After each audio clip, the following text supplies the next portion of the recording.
bring to attention two teaching strategies: inquiry-based learning and discussion.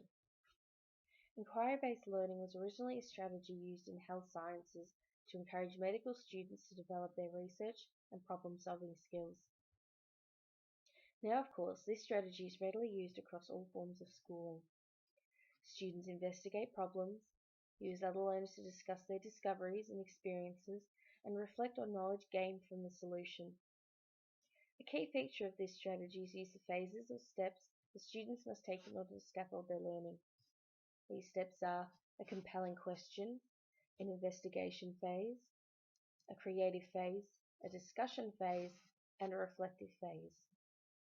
This scaffolded learning experience allows students to develop their problem-solving skills and deepen their learning. High academic achievement has been linked with inquiry-based learning in a science context. Inquiry-based learning in such a context allows students to do their own investigations and collect data to provide evidence-based answers. This could be used, for example, in a grade 4 science class that is studying how forces can be exerted by one object on another through direct contact or from a distance. By following an inquiry-based approach to this, students will create their own question and research independently or with peers in order to find their own answers. This may be through experimentation or compilation of data. When this is completed, students will reflect upon the steps taken to get those results, and this will reinforce what they have learned. The process together facilitates student learning by teaching them how to navigate through all types of problems in science, school, and society. I would find this approach to teaching science both practical and successful. It will allow me as a teacher to observe student researching skills and allow them to develop some independency with their learning. The next teaching strategy I would like to talk about is discussion. Class discussions involve students expressing ideas, listening to various points of view, and using their own knowledge to contribute to the discussion. Discussion can be seen as both student and teacher-centered. Students are able to participate their thoughts and views, but teachers also need to facilitate the discussion and direct the conversation to keep students on point. Discussion is a particularly effective teaching strategy for both teacher and students.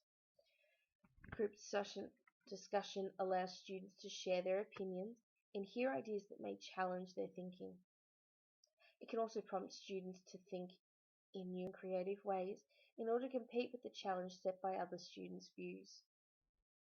It allows teachers to listen to their students and gain an understanding of where students are in the learning of that area.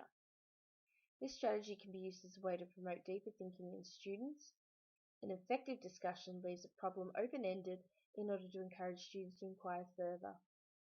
Of course, not all class discussions will necessarily end this way. It may be ideal for teachers adopting an inquiry-based approach.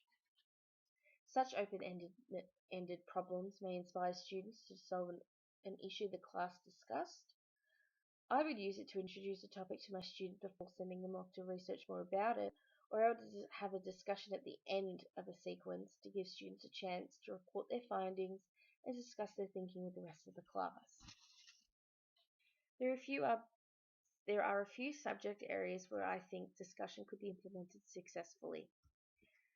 In a grade 2 history class that's talking about the impact of changing technology on people's lives at home and in the ways they worked, travelled, communicated, and played in the past.